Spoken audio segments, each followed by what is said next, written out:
right, I think we're good to go. What's going on, ladies and gentlemen? It's your man to fire himself, Halfpint, once again. Today, we got a big boy stream here. Holy cow, look at all you guys hopping in today. Look at all you wonderful people, how we do. What's going on with 245 likes, or 245 concurrent viewers and 115 likes? Come on, hit that like button, because today we have a very special stream, which is already being spoiled over here. Sorry about that. Today we have Mr. Kristoff on the air. We'll get to him very shortly and make sure everything is good to go, because we expect only the best quality of stream when it comes to bringing our guest on board the Halfpint stream. Hello, how's everyone doing? Hey-oh, he says. Hello, hello. I think my thing is not currently on. Let me go ahead and change that real quick. Oh, no. Let's see.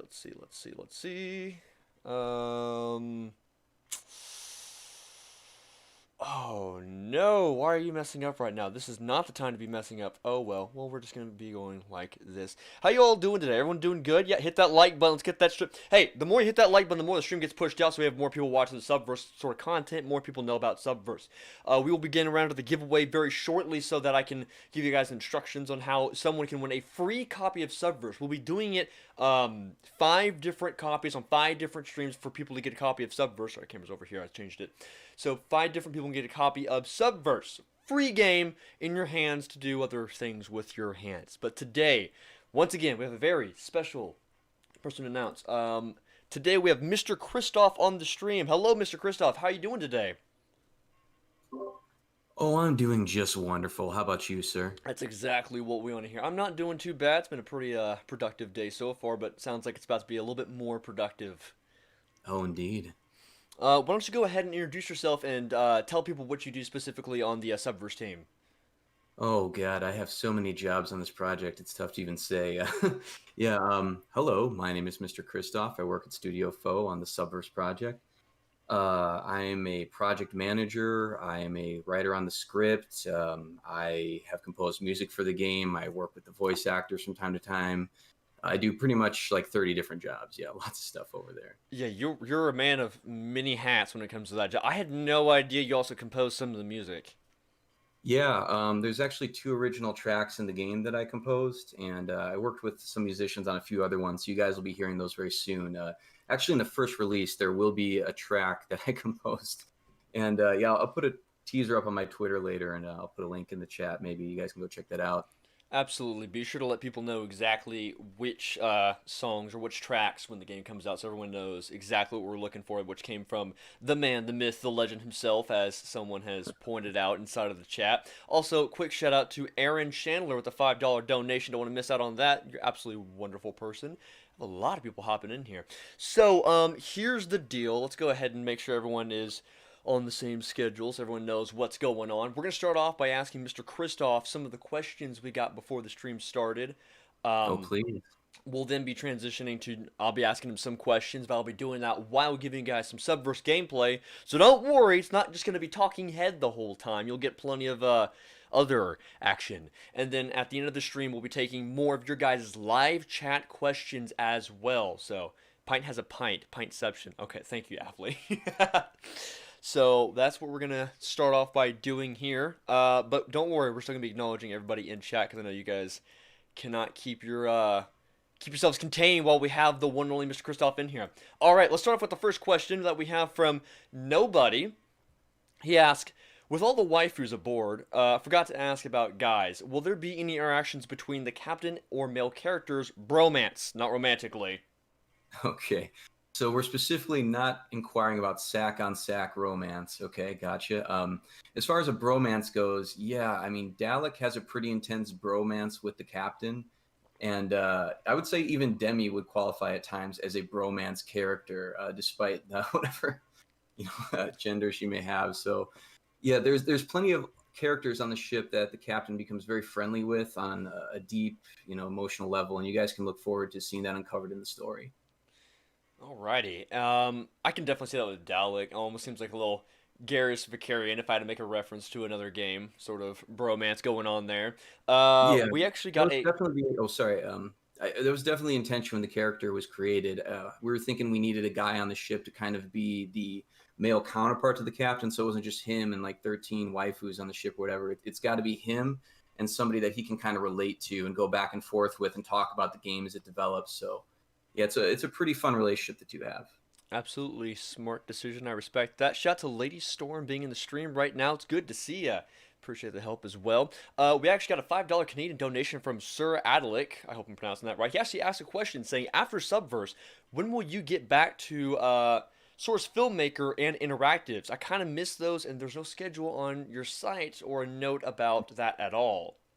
So as far as getting back to Source Filmmaker is concerned, the answer is never, because that software is just, we are so glad to be rid of that. If we move forward with filmmaking, which we absolutely intend to, it will be an Unreal Engine, and the quality will be far, far higher than our movies were previously. They'll be obviously more comparable to what we're doing in Subverse. And the sex scenes in Subverse are interactive. As we've advertised, you can go in, you can choose sex scenes, you can actually choose the speed and the premium animations. So yeah, you guys will be very excited with that content. All right, good to hear. Very, very good to hear. I got distracted by the Prestita Dab for Demi comment. Yeah, I can definitely. So the gist of it is probably not Source Filmmaker. However, they do intend to make more films in the future, so don't you get disappointed.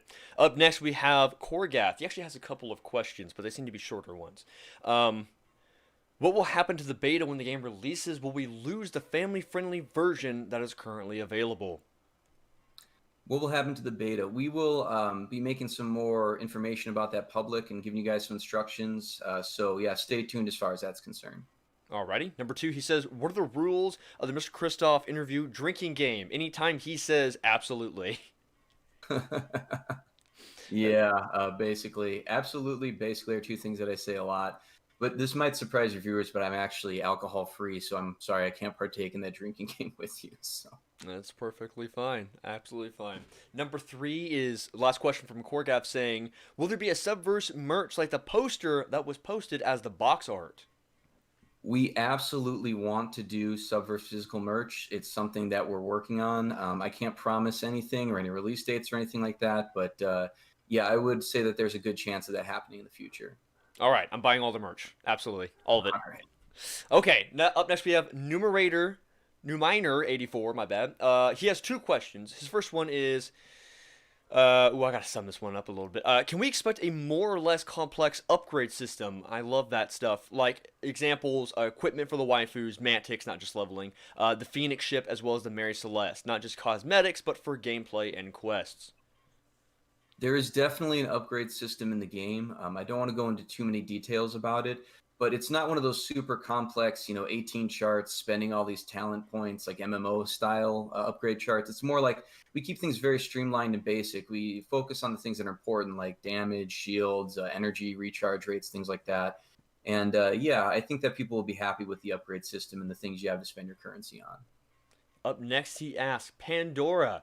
In the late game, after recruiting the waifus, maxing their affection, and doing their loyalty quest, can we expect harem scenes with the captain and the Pandora player? I'm sorry, could you say that end of the question again? I didn't quite catch it.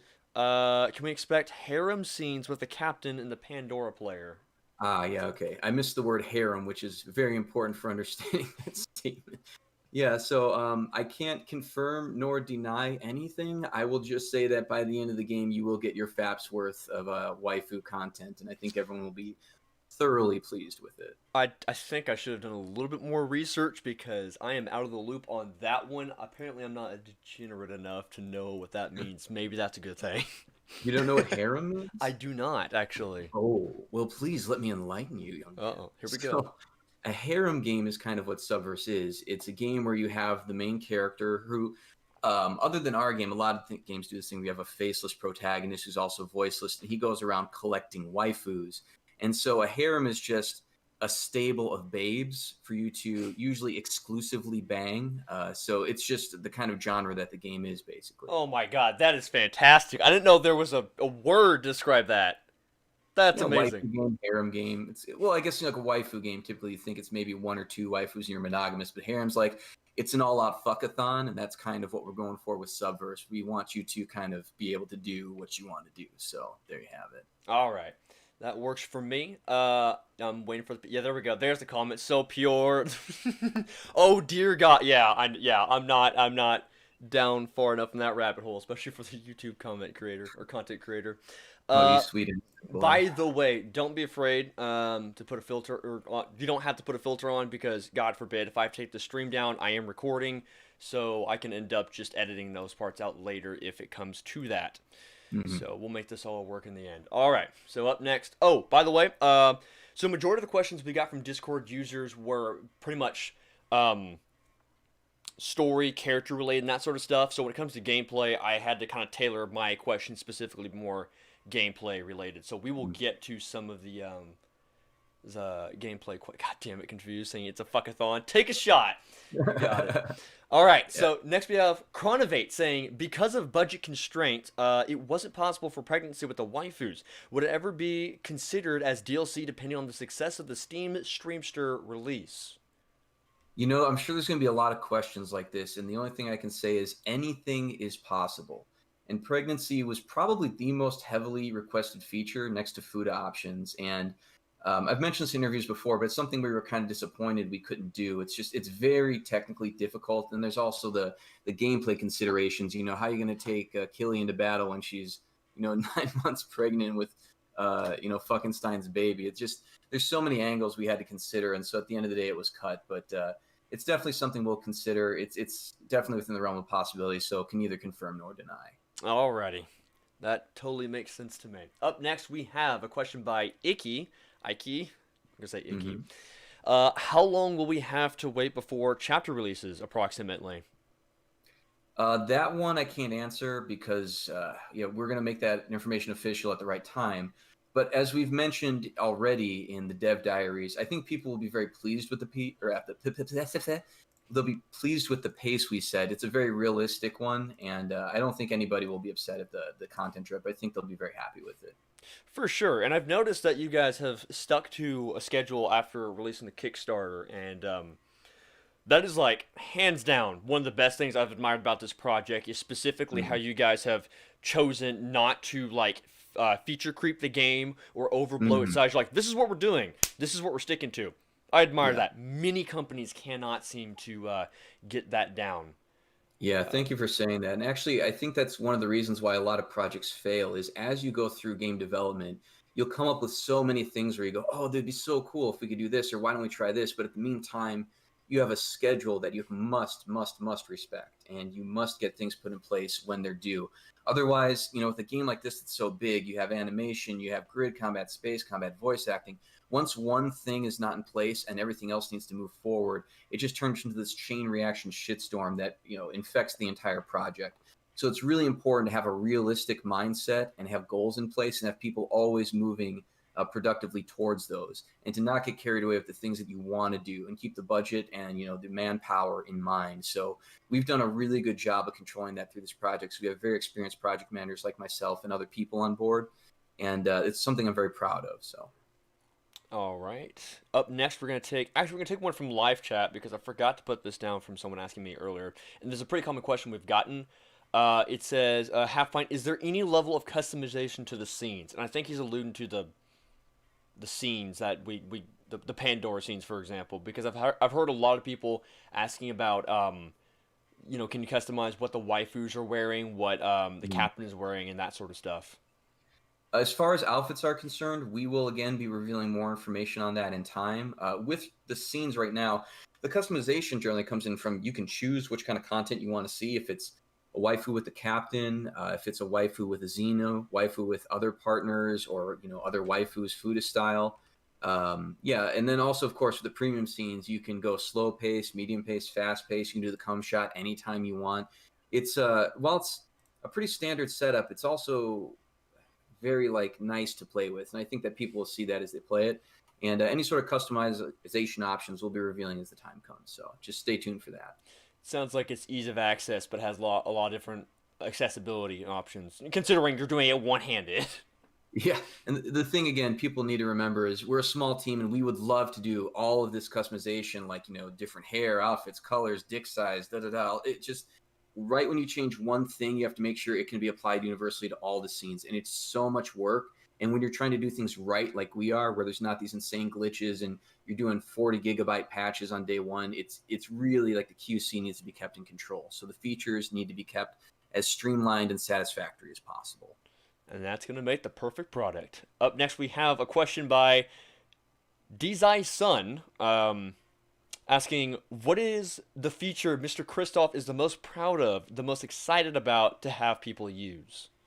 Oh man, there's very little with this game that I'm not extremely proud of.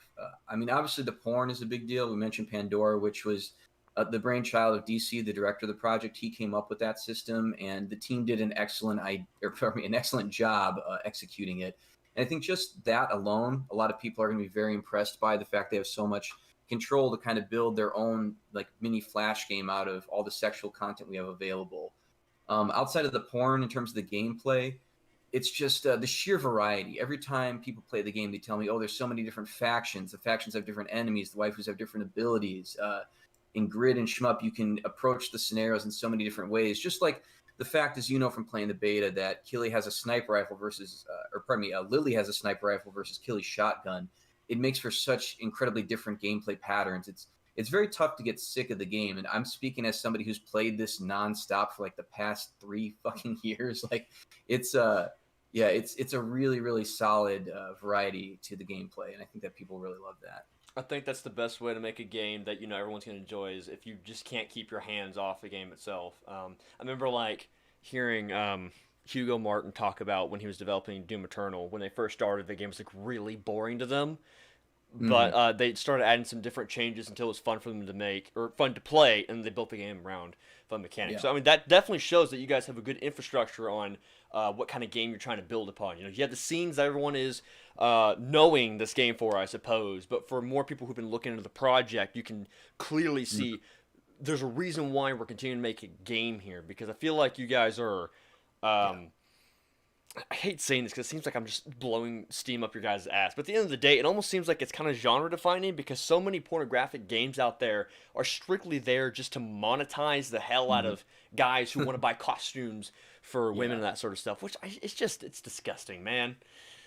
Yeah, when we were first starting the project, DC and I were both very adamant that this would not be some pay-to-win gotcha shit system type of game. We wanted to make a real video game that had pornography in it. And the pornography was a selling point, but it wasn't the only quality feature in the game. We wanted cohesive quality throughout the entire experience. And we recruited a team that really believes in gaming and believes in what we're doing.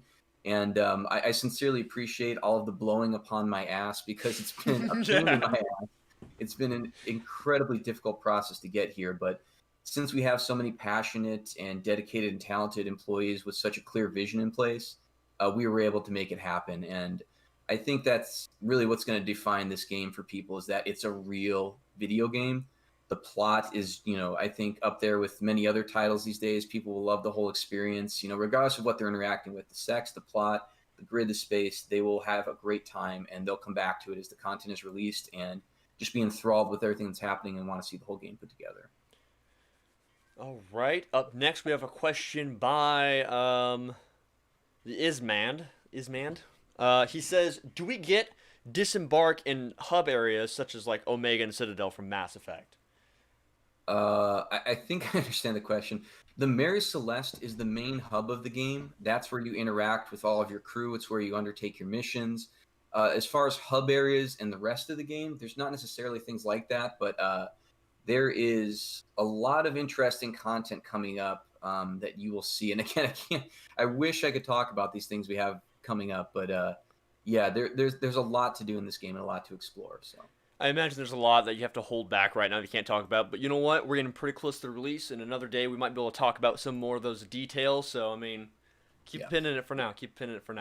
All right, so let's go back to... The information will come out as we can release it. So my apologies to anybody that wants a straight answer, but the problem is once you say something and then, plans change, I'm sorry, we got to play it safe, basically.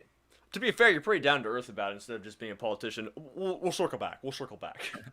All right, next we have a question by Hora saying, will there be squirting scenes? It's pretty straightforward. Yes. Yeah, there will definitely be some female ejaculate discharged at high velocity in various directions in this game. I can confirm that. straightforward question, straightforward answer. Up next, we have a question by Petrichorus. I'm so sorry for your names, by the way, guys. Names is like not my strong suit. No, he has two questions. His first one is, how many expansions are planned after the initial release? How many girls, approximately, will be released per expansion, and how quickly are the expansions projected to come out? I think by expansions he means content additions, because we're not announcing any sort of like official after the game is in 1.0 expansions yet, but we can't really even answer how many waifus are going to be in each content release because it depends. That stuff's all in the pipeline, but we will be answering those questions as the information becomes available.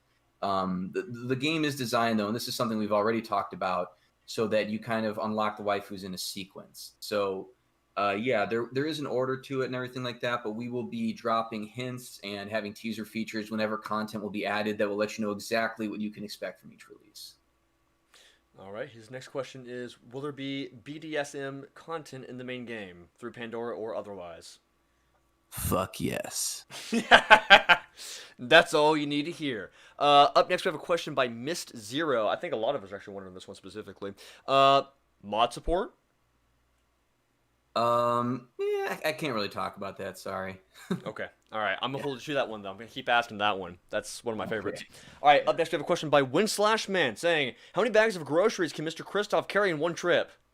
That's actually a funny question because I used to live in Thailand and I lived like a Thai person. So I would go to the market with a backpack and 2 gym bags and I would carry the fuck out of my groceries. So I can haul a lot of pad thai and dragon fruit. Yeah, quite good at that. Thank you.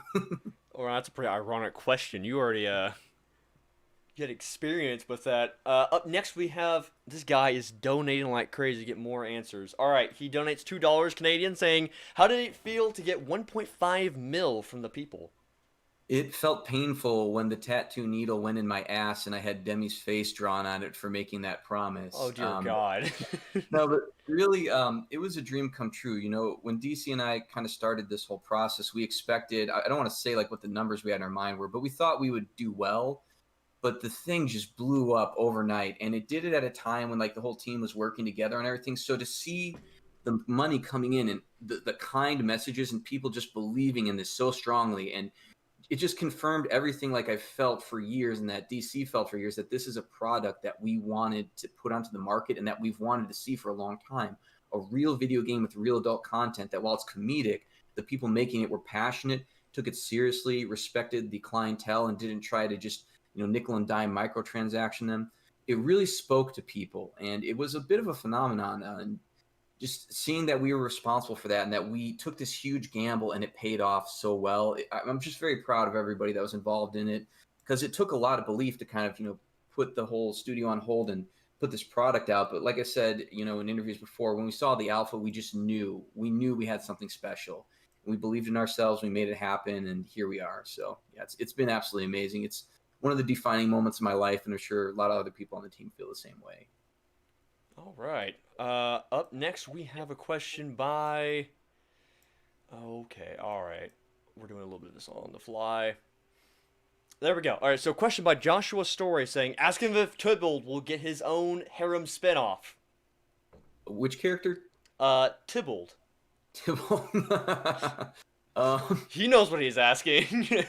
Yeah, no plot spoilers, but I will say that I think you guys will enjoy the time you do have with Tybalt in the main story. He's a funny character, and his voice actor, I believe his name's Joshua Story, is the guy who voice acts Tybalt. Did a great job with him. So. He's also the guy asking the question. Okay, that explains everything. Yeah, He's I didn't catch the name, otherwise I would have understood the cheeky connotation to that. Up next, we have a question by Fedless Wolf. Will customization / different outfits be shown in the cutscenes? We already answered that one. Okay, well, here's what I'm going to do. There are a lot of questions from you guys specifically. You guys are just pouring them in right now. So instead, I'm going to bring up some gameplay so you guys aren't just staring at my face the whole time. And I thought you said you had plot questions to ask. Are we skipping over those? Or We do. Oh, let me get this set up. We do. I might not be able to answer them all, but I can at least try some of them. For sure. Well, specifically, they seem to have had some questions about characters. I don't know if about plot, actually. I had more of the gameplay questions coming in here, but if you guys want to start putting some plot questions, we're lacking in that department, so feel free to begin some of those. Up next, we'll be asking from Sean, do you think Subverse can make porn games a bigger camaraderie in the industry? I hope that Subverse not only makes porn games a bigger commodity in the industry, but also makes everyone in the world in general take porn more seriously. You know, I think that as video games evolved from back in the day, you know, the Atari, NES days and everything, you'd only have this text-based story. And even in a game like Final Fantasy, it's very difficult for the casual player to digest because of the difficulty and the lack of, you know, graphical fidelity and stuff like that. With Subverse, you have kind of now what people have been waiting for a really long time, which is excellent graphics and engaging gameplay and a story that is not just a comedic plot story. It has plot beats that are very, very much going to hit you in the feels, and it has a lot of subtext to it and subtle discussion of ethical topics and things like that. And I think that people are going to look at this game and they're going to realize that this really should have been done a long time ago, and it's done so well that I think it's going to make people reconsider like just the porn industry in general and where the ceiling is for it. I just sincerely hope that this leads to some kind of change in the world in general, the way they view censorship and the way we view sex. And I know that this might just be like a stepping stone to that, but I'm very proud as a sex positive person to be part of that process. And I've taken the development of this game very seriously for that reason. It's something I very strongly believe in, and I will get off my soapbox now. I mean, to be fair, it is pretty surprising that we've gone this far without having some game tackle this genre a bit more than what we've been getting so far. I mean, it's almost depressing to an extent. You know, it's not like this is anything new. It's just it's untapped. Yeah, you know, there's been games. There's been like Leisure Suit Larry and stuff like that, and there's been a couple even full P&V penetration games that have had stories, but it's also like tongue in cheek, or it's only a visual novel with like really basic, terrible gameplay. We really just wanted to put everything together and take the leap, and we certainly have done that, I think. It's possible it might be just really hard to do, considering that most people who would want to do that don't have that much of a fan base. Yeah. It'd be kind of a big leap of faith to try to make a product like that, which, I mean, because of censorship, I would imagine it'd be hard to get people to even know about the product that they're working on. Yeah. But, you know, something that we're all very proud of is that, you know, Studio Foe, we don't advertise. This is all organic. It's been grassroots the whole way, the Kickstarter campaign, everything. The fact that we found this level of success really speaks to what the thought of society is in terms of this product. This is something people really want to see. They put their money where their mouth is, and we took that and we made a great product, and we're very proud that everyone could support us, and we're extremely grateful to all of our supporters for giving us the fuel to like get this whole train running. So thank you so much to everyone. All right, we're going to pull up the next question over here. You guys are absolutely killing it with the questions right now. Everyone just wants to be heard. Everyone just absolutely wants to be heard right now. Up next, we have a question from the Hunter asking, this is for Kristoff, how does it feel to hear your voice in the game? Well, it's not the first time I've heard my voice in a video game. But as far as this game in particular, to hear my voice in a game where I've written, you know, a whole lot of the script, like, and, you know, Dalek in particular, to hear this character that I conceptualized, put into progress, and then, you know, it's awesome because I never thought I would ever be involved in a project of this size where I actually had great creative control over it. So that was kind of surreal the first time that I heard him talking inside the game, and I realized, like, wow, I made it, you know, like I was certainly in like big titles before, but this is a whole nother level when you have that level of success and you're this kind of like intimate part of it. So yeah, made it to the big league finally. Yeah. Yeah, that's got to be a bit of a surreal feeling. I have no doubt about that. Up next, we have a question by, oh my god, you guys are just killing it right now. So, Mr. Kristoff, in regards to making Subverse, what was the team's most difficult thing to adjust to from making movies to a game? Adjust to. I think the big thing is, you know, when you put out a movie, it's done and there's nothing else you can do with it. Unless you're going to release some director's cut or something like that years later, you have to make sure every single thing is like the top quality needs to be right when release happens. And compared to that with a game, it's constantly evolving. So you need to put a lot of like alpha sections of the game in place before you can move on to the next thing. Whereas with like a movie, typically you finish everything and you make sure it's top quality when it goes into the cut. So having to kind of rework the idea of, okay, we can have this like an alpha quality, attach other things that are done around it and revisit it later. That's been the main change to the workflow we've had to get used to. We have a question by Mr. The Silent Assassin. How much content are those who did not back the game on Kickstarter going to miss? I remember reading about the VIP club thing that only backers would have access to. Yeah, there's Studio 69. That was an exclusive content package. Then there's also the Schmenschkin, which is a small little masturbating frog troll thing that you won't have in your captain's quarters. Other than that, I think that's about it. They'll be able to access everything else in the game. I could be wrong, but I think those were the main things. Lady Storm actually adds to that last thing you're talking about, saying having to work with a proper engine. I would imagine. Oh my. I could rant for an entire day about how much I loathe source film. You guys have no idea just the nightmares and the post-traumatic stress disorder we have from that engine. Like Unreal, for all the bugs, whatever it can potentially have, it has treated us so well. And I'm very happy to be working in it. I remember even the first time I booted up a level and started doing some like level building inside the engine, I was just like, oh, thank you, God. Like, this is so much better. So much better.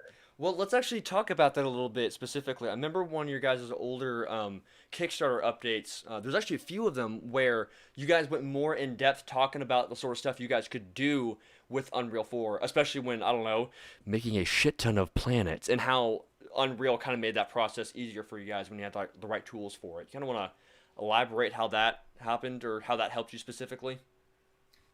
Oh, it's just, I mean, you're talking about what now at this point it's 12-year-old legacy software that hasn't had a proper patch in probably just about as long. And Unreal is like cutting edge technology. So I think the best example I could think of for the casual viewer is the cum shots. Like in Source Filmmaker, you had to basically take this little mesh disc and kind of hack it into cum. And just that alone, people had to spend just days making these custom bukakes and things like that. Whereas in Unreal, we have this really good fluid simulation system where you can actually have like cream pies leaking out of pussies and tentacles like jizzing all over a face and titties and pussy. It's just, it's on another level. It's not even fucking comparable. Like it's just so much better. And I'm just really, really happy we got out of that shit engine. We're animating in proper software now.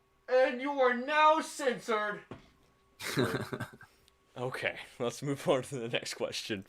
I believe that we're there we go. So we're actually going to move on to some of my questions now that we can go to more of the gameplay sort of stuff, and we'll come back to the Discord because people are submitting a lot of questions to the Discord.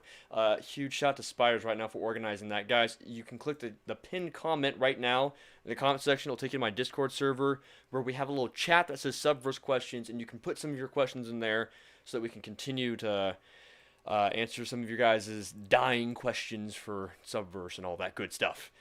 The first one is, what's your... Oh, we already answered that one.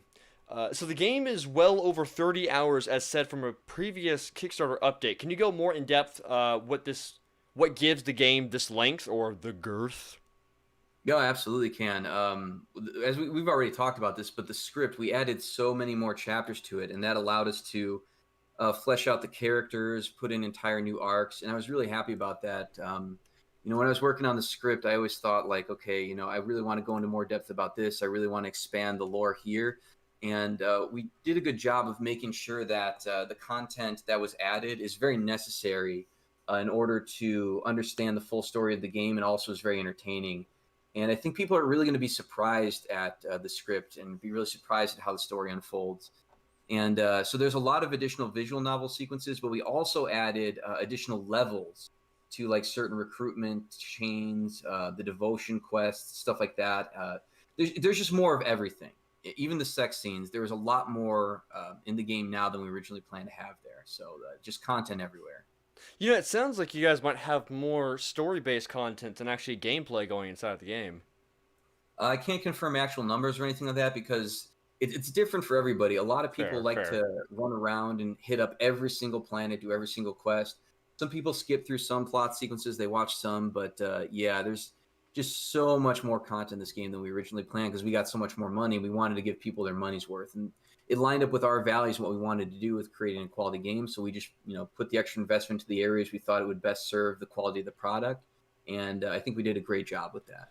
Well, you guys are sticking with what you want to create, and I think at the end of the day, that's gonna end up taking you guys to the product that everyone's wanting. Up next, we have a question. Oh no, we did that one. Okay. Sorry, there's a lot of duplicate questions in here since we're kind of taking some off the spot. All right. This one actually kind of ties to the last question I just asked you. So if there was like approximately, there was 429 planets, I think, that was from the Kickstarter, right? Hmm. Okay, so if each one had 3 missions per planet, isn't that like 1,200 missions in the game? It would be. I can't confirm exactly how much content we have, but I can definitely say that some planets don't have all 3 scenarios. Some of them are just quest planets. Some of them are just side quest planets. Some of them do have all 3. It really depends, but I think that there's a lot more content in terms of the planets than people are probably expecting. Because, like, just imagine, you have a level 1 scenario, then you unlock the level 2, then the level 3, and the level 2 and 3 missions are decently lengthy. So yeah, it's going to be tough to kind of run out of stuff to do when the full game is released. It's going to be a ridiculous amount of content, but that's actually something that we're looking forward to programming, just the level variety and the fact that we have so many different factions and so many different ships and soldiers for each one.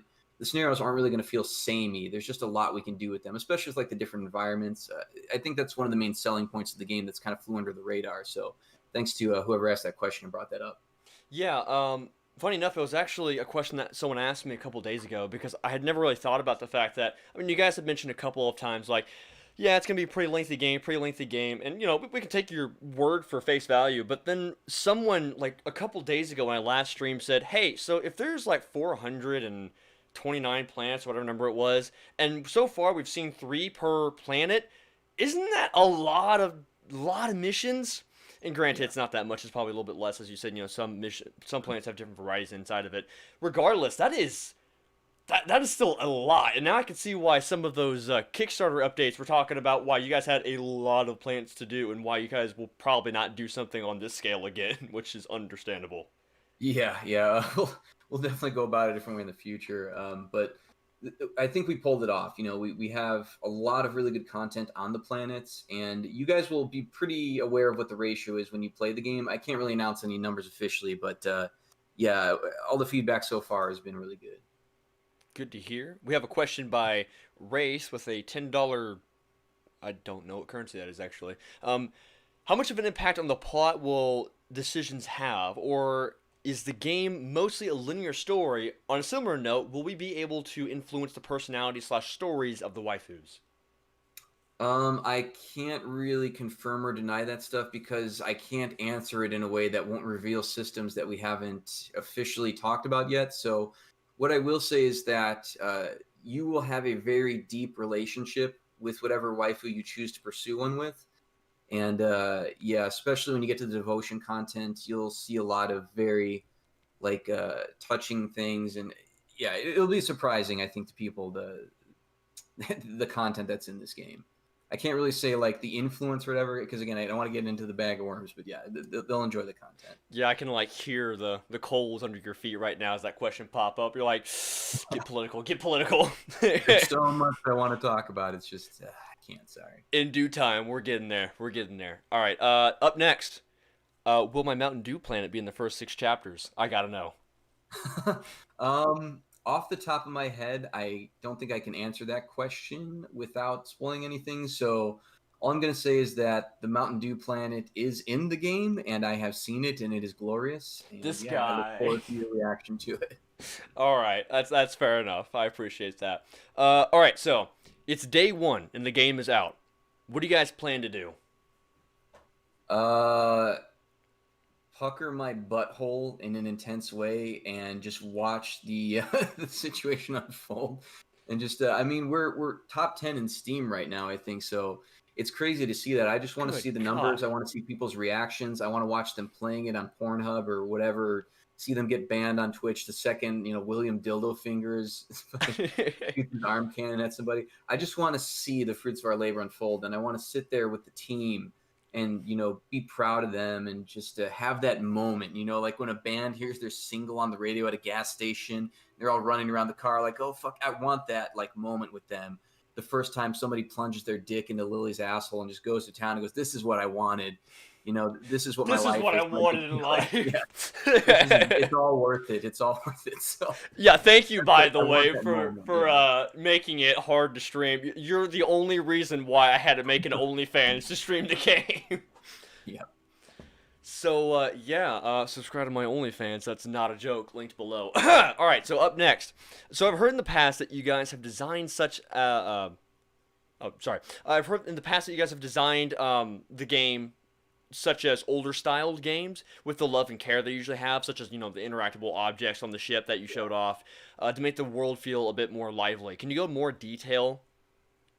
Oh, I don't know what else I can say other than every single person on this team that we recruited, we are extremely lucky to have them because they are all very passionate gamers. They care about the project, they believe in it, and they are constantly proposing ideas to us that allow us to show that love inside the game. That is something people immediately pick up on when they play this. Like, we really cared about making a good product, and we cared about this universe, the characters, the plot. Everything about this game has love put into it.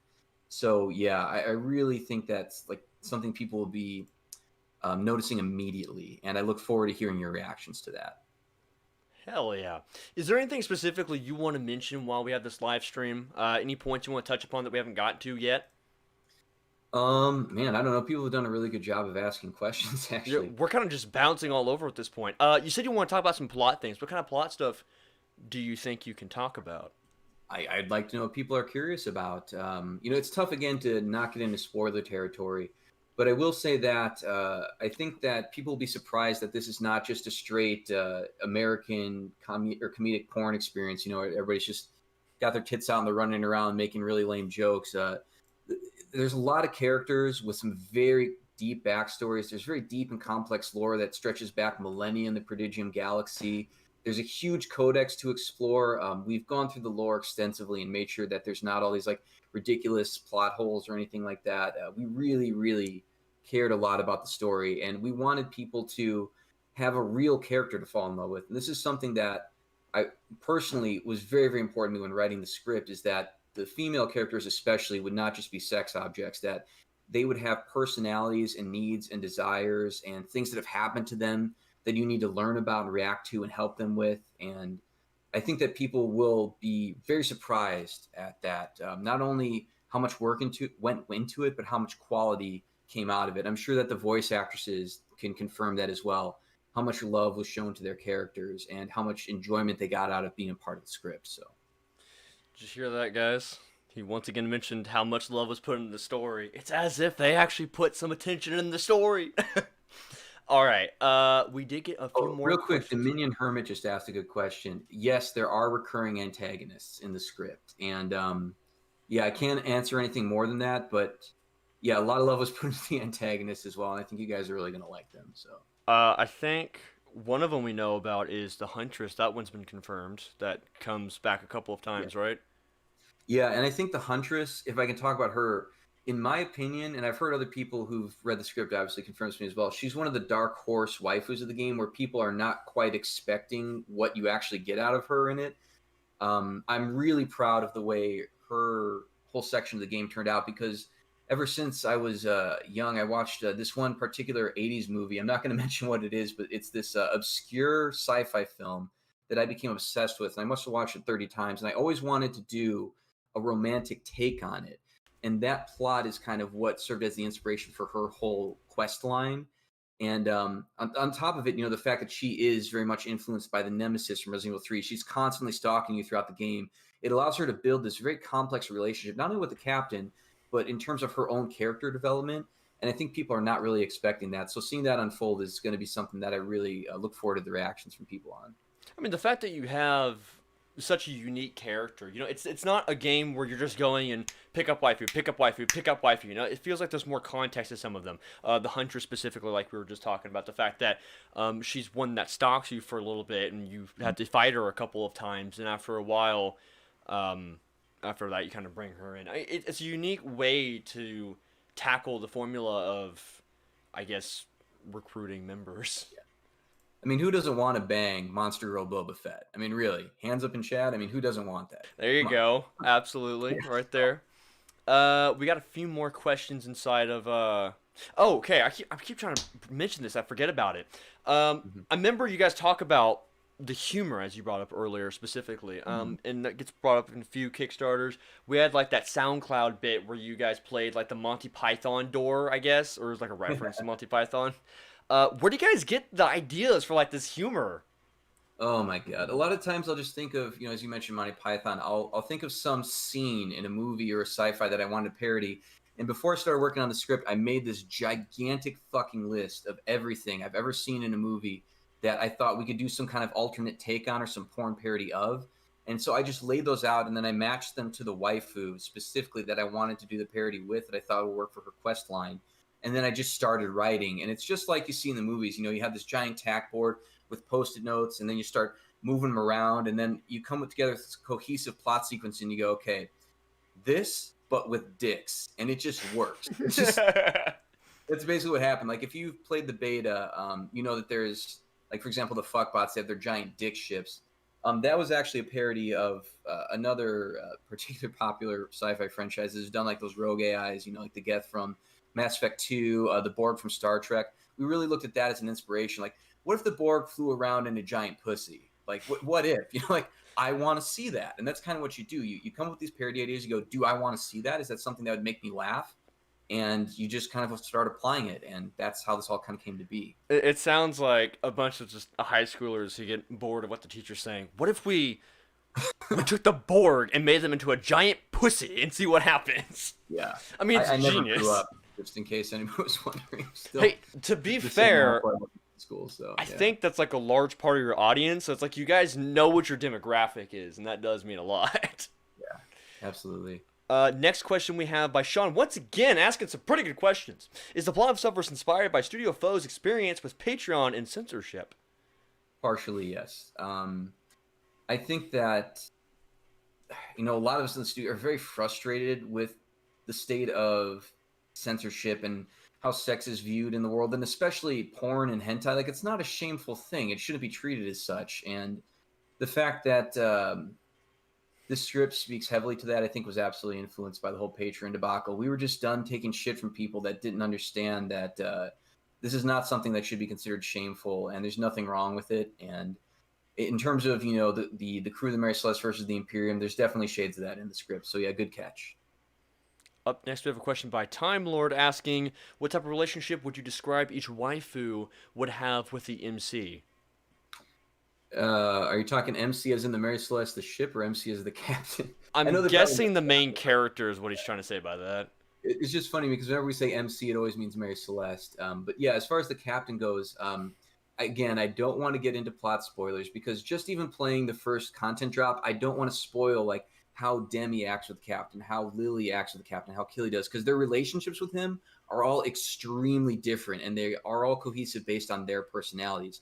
And there are sections of the game that contain onboard dialogue where when you have your access to the hub world, you can go into the lab and talk to Lily, or go into the bridge and talk to Demi, as you've seen in the videos and the dev diaries we've published.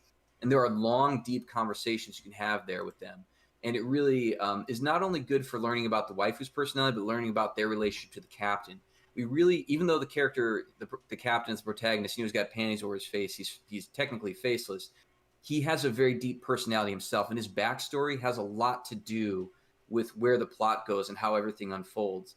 And the kind of secrets that are unveiled about his backstory and how he came to be are just something I think that is, again, like a hidden gem in the script, just like with the Huntress, kind of like a dark horse thing that people are not anticipating.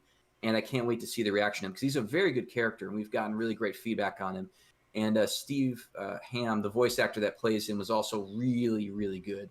And I worked with him personally several times when recording the script, and I think that people are going to really be like knocked out by his performance. He did a great job, and I can't thank him enough for putting all the time and effort into it.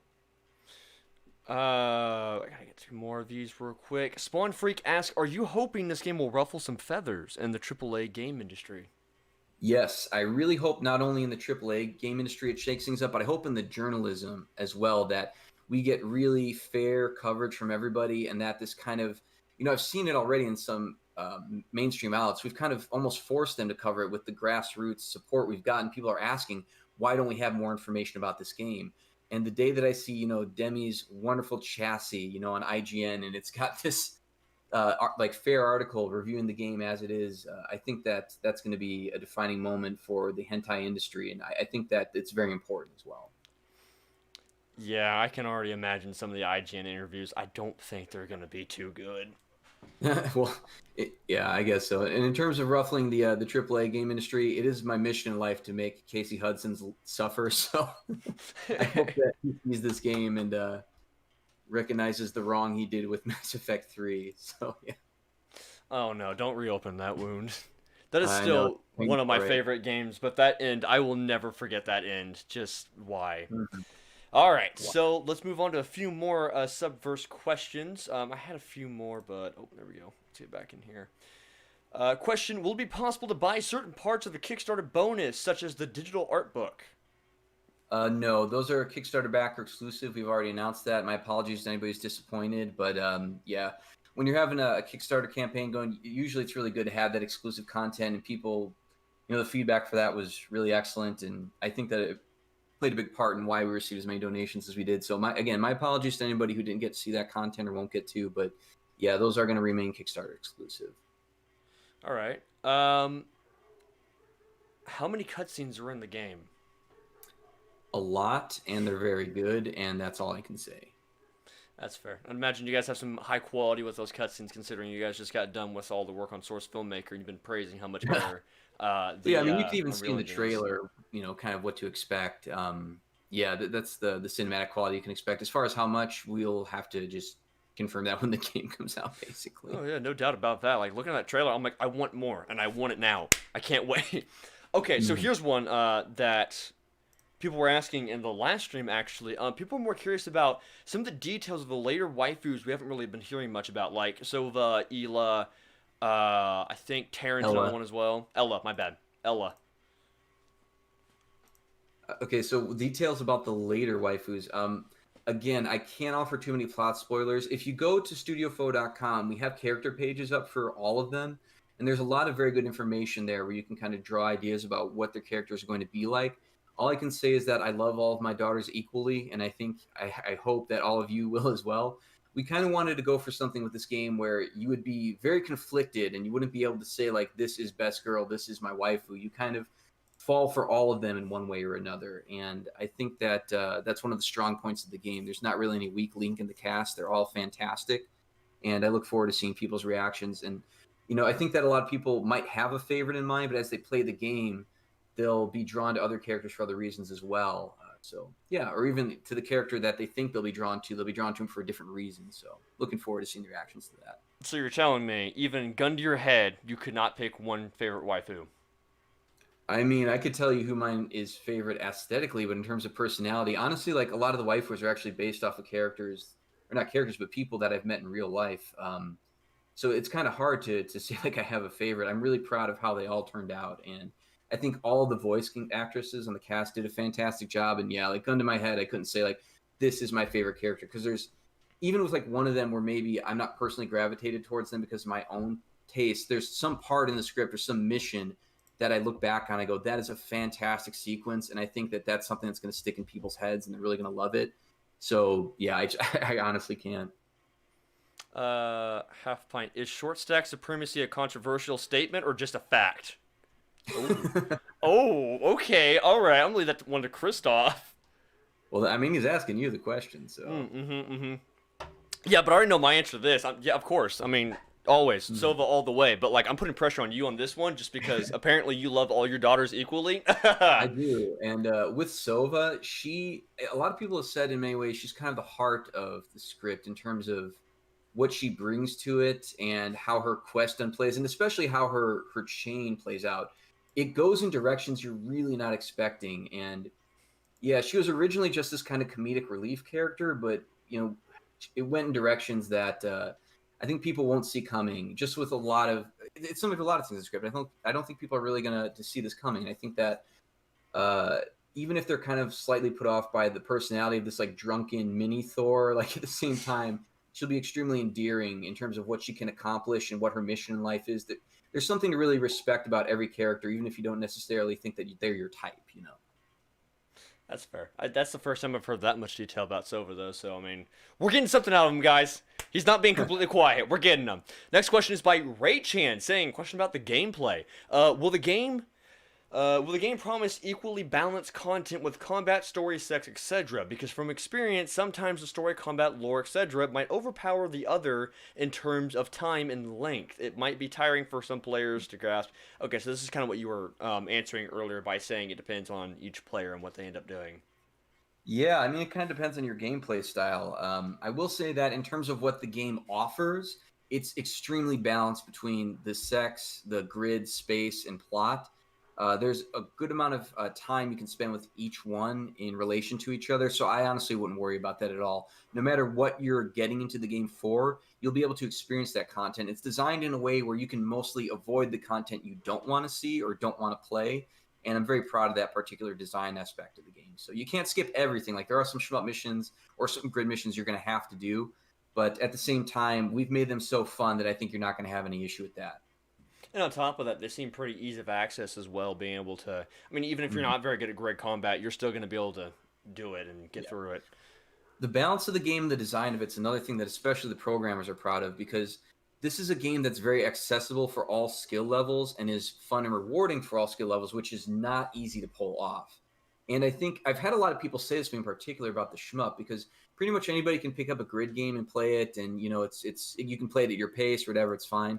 But shmup is a genre that's kind of died off over time. We took a risk putting it in the game, but a lot of people who have played the beta have expressed surprise at how much they love the shmup, and it kind of made them get interested in more shmup games. So I think that's something that again will be surprising to people when they play it. They go, "Man, why haven't I tried this genre out more before? Why did I write it off?" It's actually, when it's done this way, it's kind of interesting. And the fact that we have side scrollers in the shmup, we have kind of GTA style free roam as opposed to you just stand in one still screen and people come running at you. It's kind of almost more like a roguelike. So that genre's had a bit of a renaissance as of late. So that's something we tapped into with the inspiration for the design of that part of the game. And yeah, again, to answer the question, there's plenty of variety to every module of the game, and you'll be very pleased with it. Good to hear. Good to hear. Up next, we have a question by Cross Weird Docs U. That's a name. This guy is just always in my Discord server, in my comment section. The only thing he says is Blythe.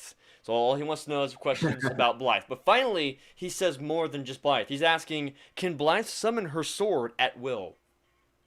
If you've seen from the trailer, it works kind of similar to Mjolnir, where she has a cybernetic arm that can kind of draw it in, and you'll learn more about that in the script. I'm not going to reveal too much about why she has that or what happened or anything like that. But yeah, of course, you can see from the trailer, she can draw it in magnetically. And just to touch on Blythe briefly, I think that she is one of the most emotionally complex characters in the entire script, and I know that she has a lot of very vocal fanboys. And rest assured, you'll be very happy with the amount of screen time she gets, the complexity of the character, the amount of interaction you have with her. I think that people will be very pleased with how her character turned out in the script. Yeah, I'm surprised by the amount of love and attention, or I guess fanboys you said, for Blythe specifically. She definitely has quite the following. Yeah, it's funny because I think she has, I think more than any other wife I've seen, like the most vocal minority, like I guess in terms of the numbers that we've seen from the polls, but the people that love her really, really love her. And that's kind of what we expected with the character. And I think that, as I mentioned before, as people play the game, people that did not expect to gravitate towards her will kind of like get this feeling like, oh man, I'm into her. And I really respect whatever this or that. And they'll enjoy the writing. It'll be an interesting thing to see. All right, up next we have, can you tell anything about Empress Celestina? Is she one of the waifus? Very nice model, hoping for scenes with her. This is something people are trying to get out of me like every week. Is Celestina waifu? Are there romance scenes? This and that. And all I'm going to say is no spoilers. Well, you heard it here first. Well, no, you haven't. Never mind. Yeah. I'm excited for Killy. I love me some chick words. Are some of the sex scenes inspired by famous hentai / porn? Yes. When we were designing the sex scenes, I created something called the Fuck Pose Archive, where I went through real life porn, hentai porn, every single doujin I own, and I just went with my snipping tool and I took photos and like videos of everything I possibly could. And they're all categorized by like 69, missionary, doggy, prone bone. Like it's an insane archive, like terabytes of images. we basically just went through them and picked out the ones that we thought would be the best for the character, and then we made the animations based off of those. So yes, there absolutely are references for the fucking in the game. Nice. No. Ever thought of the speedrunning community when making Subverse? I don't know about that with the story game. This game's actually kind of difficult to speedrun, I think, because of the design, but I would love to see it. I think like one of these days, my dream would be to have like a speedrun competition and get like 10 guys to do it. And whoever wins the speedrun competition would get like a shrine in the game that says a loser of great significance. That's my pitch. Like, I really hope one day we can do that. Well, you have it live on air now, so we'll make sure that we'll stick it to you and make sure we make it happen. Put the speedrun community on notice. Like, get ready, because I will do whatever I need to like make this a legit speedrunning category. I mean, it would be kind of hard to speedrun this, but you know what? If some people can like botch through some of those menu screens, I feel like they could skip a good portion of the game.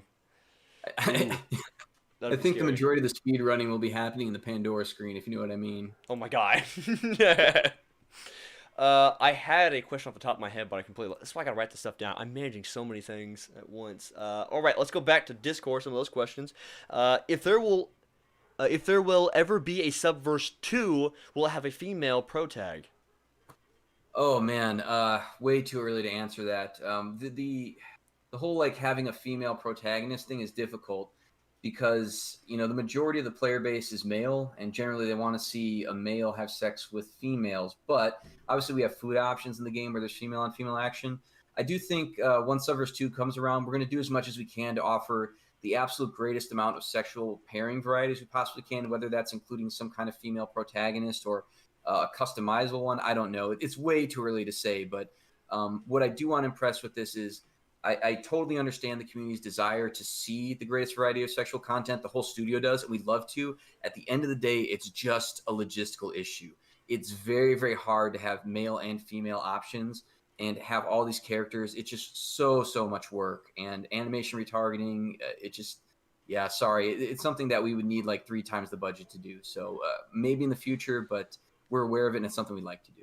I mean, to be fair, let's point out the fact that Mr. Kristoff said when Subverse 2, not if. Yeah. Fingers crossed. Hey, we're not going that far in the future yet. Let's focus on what we got going on right now. Halfpint, will you be able to replay missions or have a free roam mode after the main story? We'll release details about that when it's time. I can't confirm or deny anything right now. All right. Up next, are there any Easter eggs in the Subverse referencing Foe's older work? Yes, there are many. This game is basically just constant Easter eggs. I would be shocked if people found them all, but yeah, the script, the planet lore, even character names. There was so much work that went into just making sure that there were references in the script. There's a reason why characters are named a certain way or planets are named a certain way, why they say certain things. If you're an old school sci-fi fan like me, it's just constantly the bell's going to be ringing in your head, so... Is there any plans to change or add more elements to the gameplay between EA and final release? Really curious about the Final Fantasy Tactics / XCOM part of the game and if it will be expanded. We've already announced this, but you're basically going to be getting polished content. We will do some things with the balance of the game, most likely, but other than that, the features are really solid as they are. So if there's any changes that would take place, I imagine we would announce that eventually, and the community would be heavily involved in that feedback. But as of now, we've already announced this. It's going to be published content, or not published, polished content. All right. Let's move on to a little bit. So, is there anything specifically you want to talk about gameplay that we haven't touched upon? Because I know we haven't been talking too much about the gameplay. Let's go with shoot 'em up combat. Actually, we haven't talked too much about that. Mm-hmm. I think we've talked a little bit about it, but I want people who are on the fence about buying this game to know that the shmup content, it's very casual friendly while still being entertaining for the hardcores. Something that I'm very proud about is the omnidirectional input. You can go in any direction, just like the old school Grand Theft Auto games. You can explore a whole map in the middle of a combat mission, basically. There's a huge variety of maps as well in the shmup. You're not looking at the same background every single time like you are in a lot of those games. Depending on which nebula you're in, the background changes. We've shown that in the beta. The factions are extremely different. So if you're playing against the Pirates versus the Fuckbots versus the Khoi or Imperium or Quiet or whatever, you can see from Halfpint's previous videos, just selling that there. Please go back and watch them. The tactics that they use are extremely different. So it's something you're not going to get bored with. And the waifus too. Oh man, they all play so differently. And obviously we've only seen 2 of them so far. In the closed beta, we've seen Lily and Killy. But as you see, like all the rest of them, their weapons, just everything. Their voices as they destroy ships. There's such a great variety to that gameplay, and I know people are really gonna enjoy it. And yeah, I hope that people who are generally turned off by shmups or roguelike really get into this, because that's what I've heard just generally from the player base that is involved in the closed beta, that they would normally never play a game like this, and this kind of gave them that opportunity. So yeah. Hands down, I've noticed. It's just I've tried to explain this multiple times during my streams. Is that it's really smooth. There's not very many shoot 'em up games like that, because there's a lot of, like, I guess, locking inside of it. Tank, bring that up, dude. I gotta ask that question again after I make this point. But yeah, it's hella smooth, extremely smooth. Every time I die in the game, you know why you died. Even for a beta, the fact that you can play a beta and when you die, you realize it's always your fault, not like, oh, the game screwed me over on this. That says you guys have something solid in place there. Yeah, and again, let me just give a shout out to Hungry JJ, our shmup programmer. He's a guy who's been with us from the start, and man, his heart and soul and his weekends and many free hours that he did not have to give went into this game just because he wanted to see it be the best it could possibly be. And man, he just really knocked out of the park with it. And shout out to One-Eyed Jeremy as well, our primary grid programmer. It's the reason why the grid combat is so smooth is, again, it was a great labor of love for him, and he just cares deeply about his work. And I think the smoothness of the tactical combat is something people won't expect, because you can do things in the grid combat that you don't normally see in most tactical games, with this very fast-paced arcade style, these like one-hit kills, these ultimate moves that'll wipe out even like a big enemy. And even though it's, not as like deep as something like XCOM on the surface, there's a lot of like fast-paced decision making where if you make sure you target enemies just right with the resistance, like matching energy damage versus armor or a physical damage versus shields, if you do it just right, you can beat these grid combat scenarios very quickly and smoothly. And there's a really like pleasant feeling you get from that when you see that gold star at the end of the mission. So yeah, it's kind of hard to get sick of it. It's something you just pick up and play a couple missions and be like, yeah, that was really like fast and satisfying. I feel great, as opposed to, all right, well, I'm playing Final Fantasy Tactics, which is fantastic, but I'm going to be here for an hour. Like, people aren't really expecting that, and I think, they'll really be pleased with it. I mean, yeah, I've done the same thing with, like, I've been doing a lot of XCOM streams, have people, like, create their characters and hop in there. I'm like, it's going to be a lot of fun. We're going to be playing some XCOM, and you guys will create your characters, be real fun, real quick. Every stream is, like, 6 hours a piece, but only 3 missions, because you start to realize how long some of those actions take. Whereas this one is more like, I don't want to say it's like chess, but at the same time, I mean, it's a lot more simplistic, It's not as nearly in depth as like an XCOM game, and not in like in a bad way, It's more accessible that way for a lot more people. Yeah, absolutely. And that was by design from the start. We knew that we would have such a massive variety in our player base. We'd have the hardcore gaming audience, then we'd have the more casual that are really just there mainly for the porn. And we wanted to make something, again, they could all play, all beat the missions, but at the same time, they would find entertainment value, even if it wasn't necessarily the most challenging game.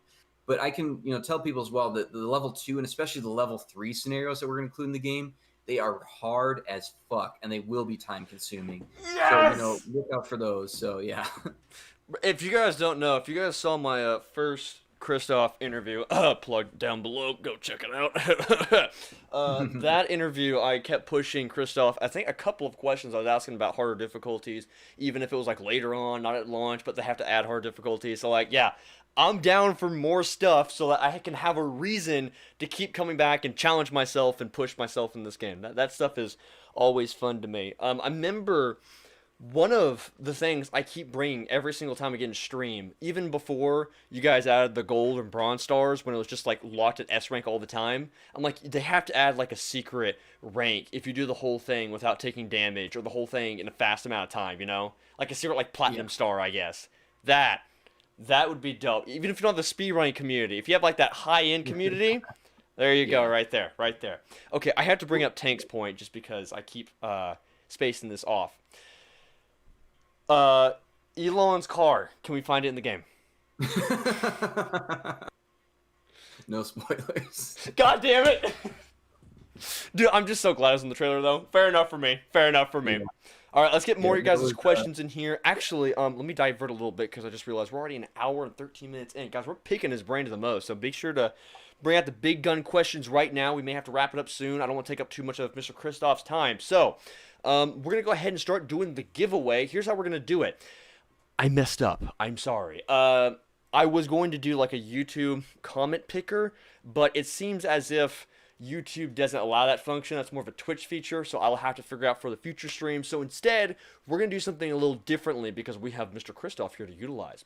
I want you guys to put a little bit more pressure on Mr. Kristoff in the comment section by explaining why your favorite waifu is your favorite waifu. And we'll see what Mr. Kristoff can pick out for the best excuse, and then that will be the winner of the giveaway.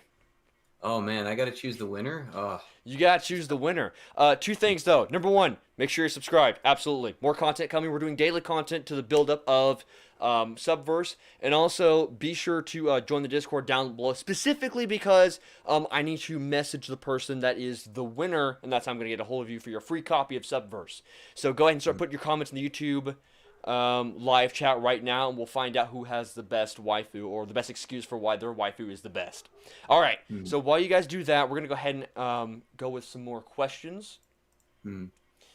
Also, Silent Ingrid asks who the inspiration for the characters were. I mean, yeah, obviously the Deadpool thing for the captain, that was partially inspired by that. We actually came up with the panties on the mask thing late in development. We were just kind of like posting in one of our work channels, and One-Eyed Jeremy came up with the idea based on actually Hentai Common, not Deadpool. But in terms of his personality, and there's like some fourth wall breaking stuff in the script, yeah, I can see the influence, but honestly, it wasn't intended. Whereas like Demi and Cortana, obviously that was a big influence on her. So wow, I never even thought about that. I feel yeah, of course, dumb. right? Yeah, I just know that we wanted a waifu in the character that was a sexy android that wasn't elephant gooch gray as her primary color. No offense to anybody that likes, Fair is yeah, fair. Fair is fair. Yeah, we really wanted to do like a sexy android character, and the art director Zung, he just knocked it out of the park with her. I mean, yeah, the first time we saw it, we were all like, "Damn, like that is bonerific." So yeah, I remember you talking about a little bit, like the stuff from like the art book, for example. That's how you guys started getting. Was Zung the one that drew out the different ladies at first? So what happened, the way the characters came to be is basically when I started doing the skeleton of the script and I conceptualized the characters and what their personalities would be, I collected a ton of like found concept art and then put together a write-up of what the character would be, what I thought her personality was, her backstory, her character arc, and then that was handed off to Zung, and then Zung used the found concept art and did these sketches. And if you have the art book, you can see the sketches, and that's kind of how the characters started coming to life. And what we did is we all looked at the sketches, we chose which ones we thought were the best, we started doing the colors the same way, and he just kind of put it together from there. And also, if you go to his art station, he has some really fantastic 3D models of Lily and Fortune to see. I think Demi's up there as well. I can't quite remember. My mind is a blur from development these days. But yeah, that's basically how the characters in the script came to be. Yeah, because someone decided to do everything inside the game. Let's do some music. Let's do some game design. Let's do a little bit of voice acting. Crazy, oh, man. Yeah, dude. My mind is just a blur these days. It's just crazy. So, yeah. Imagine keeping yourself busy. We got a couple of cool comments here. One saying Demi because she is the fuckbot. Demi because she's cute. The Huntress because she's gonna fuck me while I fuck her. That one got me. Prehensile tentacles on her head that can grab things. That's all I'm gonna say about that. No spoilers. Someone said Lily. I can't find the comment, but it was something along the lines of Lily because she is big titty blonde bimbo. For me, it's definitely Lily because she's my fantasy dream partner. Her design. Okay, that one's flying up. Holy shit! Toothbrush, the $69 donation. Wow, thank you, sir. Okay.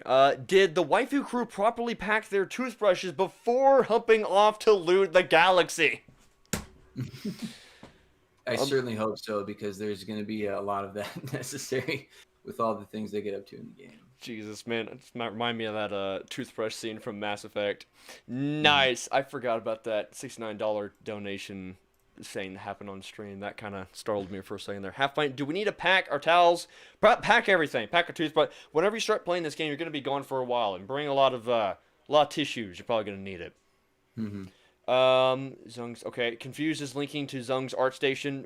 Check that out. Also, I do recommend checking out his Twitter. He's been posting a lot of like the 3D renders, and didn't he make like the cover art out of like 3D renders?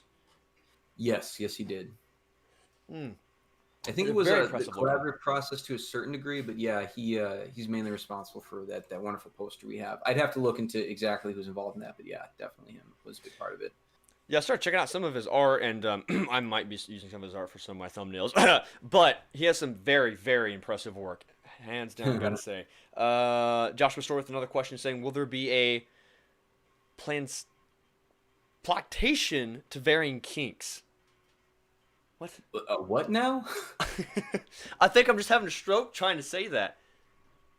Placation. Yeah, will there be a placation to varying kinks, i.e., shibari, lactation, etc.? Oh, is there lactation and stuff like that? There's some fringe fetish in the game. I can't confirm what definitely is in or not, but yeah, there's going to be some like some of those. I'd say more fringe fetishes for sure. Shout out to Lala Duty with the $2 donation, saying Demi because her black. I am no longer innocent. Demi because her black cherry has 27 plus suction modes. Oh my god. He knows what's up. Lala Duty, I want him to post if he is a back or not, because if he doesn't have a key, I'll give it to him. That was the black cherry 27 plus suction modes just tickled me just right. Well, let's make sure that he has the right backer. What is No, even if he is a backer, I suppose we can just give him a key to give to one of his friends. But that was absolutely hilarious. I think we have a winner in that case. Lala Duty. He cheated too because he had a $2 donation. But you know what, man? If Kristoff likes it, I say you're the winner. Although I do have to point out that crossword says Halfpint because he is a bro. Yeah. I've been reading everybody else's regardless of donations, but that was the first one to make me giddy. So yeah. Silva is best because she will crush you between things. She most definitely will. She is extremely strong for her size. That's all I'm gonna say. All right. I'm waiting for him to make a comment, but he kind of went silent. But do you think we have a winner? Yeah, might as well. All right, we have a winner. Shout out to Lala Duty Incarnated. You are the winner of the Subverse giveaway. Today you have received a free copy of Subverse. Hit us up in Discord. Let me see if I can find you. And I will be sure to give you your key for the game. Now, fear not. If you did not win today's stream or today's giveaway, we have 4 more coming up, and we have 4 different streams when we'll be doing some giveaways. I will have that scheduled and posted. Check out the Discord. I'll have a little picture of a little schedule so you guys can see all of those. We'll be doing different stuff during the course of those streams for people to have their opportunity to get themselves a free copy of Subverse. Might as well, right? All right, we're going to ask Kristoff a few more questions before we head out tonight. Again, is there any other points you want to touch up that we haven't gone to just yet? Oh man, it's like there's so much that I could talk about. It's almost difficult to pick something at this point. Also, I'm just doing that to procrastinate while I look for questions. Yeah. I will say I'm this Killer Mitgo. Yeah, good noticing the Guts influence on Blythe. I know we talked about that previously, but yeah, that's one of my favorite animes, and I know a lot of people in the studio. It's one of theirs too, and we wanted to make a character that kind of had an influence from that, so that's definitely what we were going for. Shout out to the chat being wholesome. Everyone's saying congratulations right now. Yeah. Wholesome community. Wink, wink. Here's another question. Will minor characters such as the Mary Celeste crew members have character models, or do they remain in the background? No spoilers on that one, unfortunately. The only Mary Celeste crew member we've really confirmed at this point is like Demi and Dalek, and then the waifus, of course. But they're the only ones that are officially recognized as like on the ship and working on it. Anything else would be a spoiler. So. Can you go into more detail about Dalek specifically, what kind of character he is? I'm sure some people were curious about that. Yeah, I mean, I can bring him on the stream if you want. He can tell you about himself. Yeah, sure. Go for it. What's up, my dudes? Oh, man. It is, like, so totally great to be here with my bro Halfpint talking about Subverse. Yeah, like, it's good to be in your dimension and everything. Not sure if you guys know, but Prodigium and your place, like the Milky Way, they're totally different galaxies. So I'm happy to be a visitor, and yeah, it's been fun thus far. If you're looking to know about me and like what my job is on the Mary Celeste, I'm Dalek the mechanic, man. Like, I basically just make sure shit doesn't get fucked, and I go around and I make sure that like the systems are all functioning because the captain isn't so good on keeping track of that stuff. And of course, I like to help my goddess Demi out as well and make sure that she doesn't have to scan every little thing for vulnerabilities because I'd rather be scanning her for vulnerabilities, if you know what I mean. Jesus Christ. But yeah, like I make sure that everything's working, and the captain and I are bros. We hang out sometimes, take some hits, and like get it all done. So that's how it goes. There is Dalek the Bro in our dimensions. Basically, the pizza bro is what I'm getting from that. Yeah, he's very happy to be here. What can I say? I'm sure he is. There was a comment I was gonna read off that was talking about that. I missed already. So many people. Dalek, you're so gnarly. Why does he remind me of Skid McMarks? A man of culture, he truly is a radical lad. Well, I'm sure that Dalek has become a player favorite, hands down. Hands down. I think he's just yet another character that people are probably expecting pure comedy from, and he has his moments of seriousness that kind of accent the script in a way that's definitely intended. So yeah, I look forward to you all meeting Dalek in game, and yeah, I think that people will definitely like him. We're gonna meet more of Dalek when the game comes out. He is in the first few chapters, right? We're gonna meet him when the game comes out. Can neither confirm nor deny because that Bruh. has not been confirmed yet. Okay, fair enough. There we go. How much of the dialogue is ad-libbed? You know, there are definitely ad-lib lines in the game, but yeah, no comment on exactly how many they are, where they are, because honestly, I'm still going through all the audio because it's such a gigantic game that it's just literally impossible to listen to every single line until basically I get to it and work on it. So yeah, I know that definitely the actors had some fun with the script, and they had a couple great ad-libs. That's basically all I can say. So we definitely added some favorite ad-libs to the game, hands down. Yeah. I'm excited to find out some of those. I bet you Josh was going to tell me about some of those when he gets the chance. Oh yeah, he's definitely got a couple. I can say that. I believe it. Where was I going based off that? Okay, so one question I'm kind of wondering about specifically is, I thought like at the beginning when you guys were first advertising the Kickstarter, you guys said you're gonna have some dialogue sequences that weren't gonna be fully voice acted. Are you guys like just doing full voice acting from this point forward, or is there still gonna be like text based dialogue in the game? There is some text-based dialogue, but it's not like stuff you'd notice. Yeah, we've got so much voice acting in this game; it's ridiculous. But yeah, there's a lot of like side quest characters, for example, that you'll be very happy are voice acted because that's where we really let like the parody and like the shots fired scenes come out. So yeah, you'll be happily or you'll be pleasantly surprised to hear those voices, I'm sure. Let's fucking go. We got a $5 donation from Aaron once again saying, did Ryoko influence Coliseum? I don't know who that is. So no, I guess. Coliseum is actually based off of a girl I knew in college. Her like personality, the way she talks. Here we go. Pretty much everything, yeah. So, no. I would say, who is Ryoko? I'm like curious now. I have no idea. Like it looks like it's. I googled it. I couldn't find anybody. Ryoko. Yeah. Because like it kind of sounds like Ryuko from like Kill la Kill, but I wouldn't see the correlation there at all.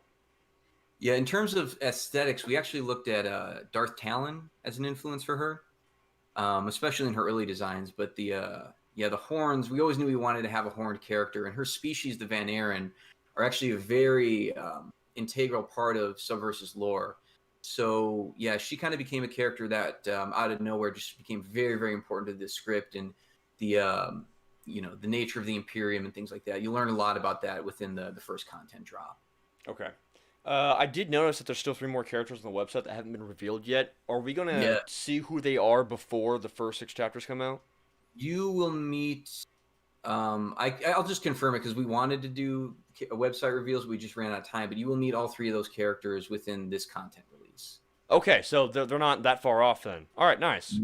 Yeah, Oh, that there's was no the other one I was going to bring up. spoiler there, really. It's something we were intending to do. It's just sorry we got wrapped up in production and we couldn't do those pages in time. So Fair enough. Like, you guys are like a team of 12 people, aren't you? very small team, yeah. It's still remarkable to me to this day how we managed to pull this off with such a small team of people. But like I said, everyone's very dedicated and passionate. And yeah, luckily, since we cared so much about the game, we were able to, release as much content as there with the quality that we have. And yeah, I'm very, very proud of everyone on the team. All right. I don't know how much you're going to be. Someone asked this towards the beginning of the stream.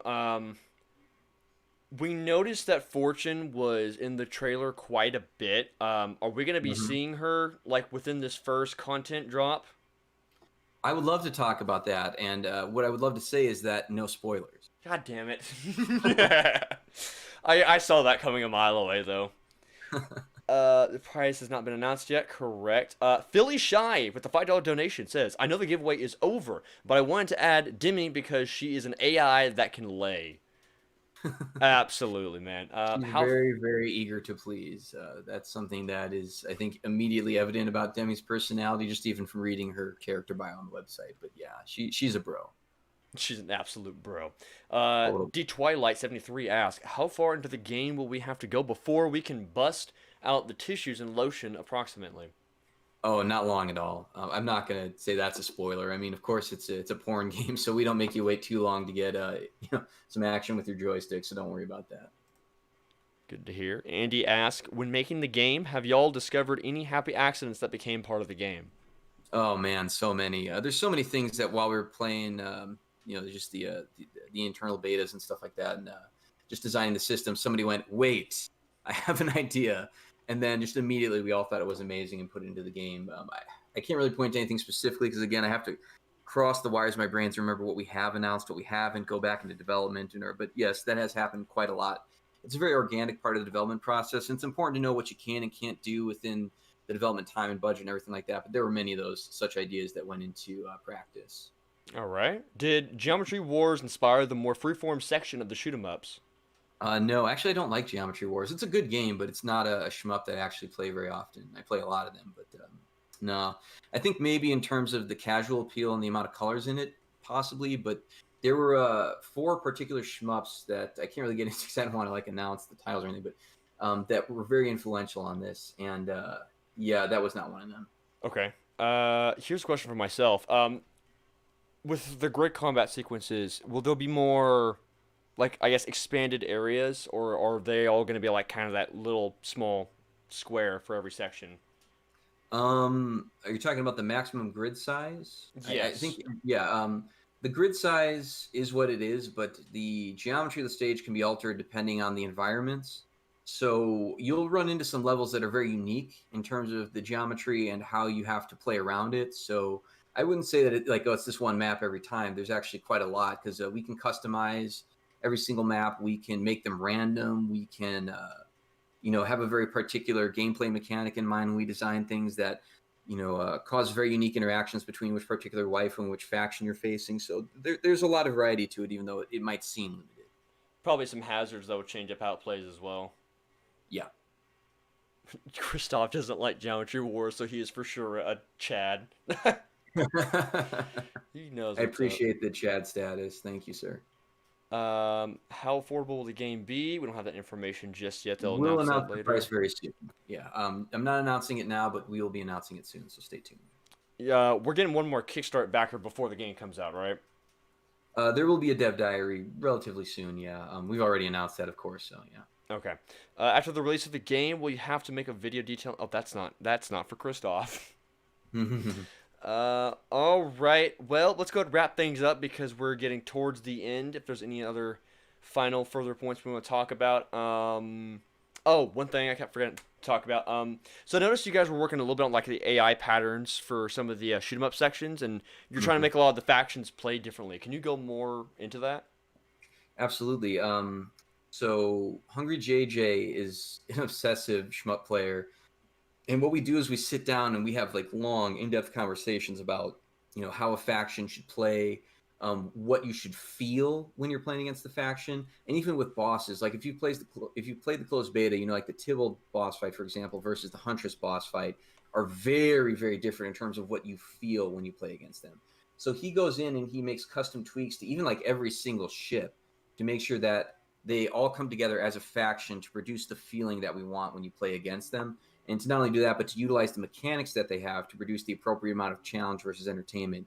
He works really hard on that. So, yeah, I can't give him enough praise for all of the passionate work he puts into the game. And that's something that he will probably tweak throughout development. But as of right now, I'd say all the factions are in a very good place. All right, good to hear. We'll end it with 2 more questions. First one being from Spawn Freak saying, will there be sex animations during the grid combat? Like, say, one of the waifus gets attacked by a tentacle monster. No spoilers. Okay, will Dimmy Question I'd love to answer, but no spoilers. Oh my god, of course everyone's donating after I say that. Will Dimmy and Cortana blue screen during sex? She will have a comedic AI-based reaction to the fucking that she receives during sex in certain scenes, and I can't spoil or anything beyond that. Fair enough. All right, last and final question. Are you ready? Yep, hit me with it. All right. Will you follow me on OnlyFans? I thought I already did, but yeah, I will get on that, sir. Hell yeah. All right, you guys, you heard it from here first. We got Mr. Kristoff. Follow me on OnlyFans, which, by the way, you can go there. That's where I'll be streaming Subverse for obvious reasons, because... I look forward to the live Thongcast. And if people could, just if you haven't joined our Discord yet, please join the Studio Foe Discord. Follow us on Twitter, Studio Foe, and also Subverse Game. And follow all of our voice actresses as well. Yeah, just please give us as much support as you possibly can. Thank you. 100%. All of those will be linked down below. We'll actually be talking more with the voice actors later on, so I'll keep you guys up to date with that. More details tomorrow. Down below, we'll have linked all the information to where you can find Studio Foe and more details like this. They're pretty active within their Discord, so that's a good place to really get in touch with a lot of the developers or the mods, or really the best people are going to be talking about more details for the game, that sort of stuff. More details coming out soon, so you can always check out the Kickstarter updates for whenever that news comes out. But of course, you can trust on a good old Pinty boy to cover those details whenever they drop. So, other than that, I appreciate you all stopping by today. We had a wonderful time asking Mr. Kristoff some questions. And Mr. Kristoff, it was wonderful having you here for the stream. Yeah, thanks for having me. And thank you for all the continuing support of the game. We appreciate all the videos you make.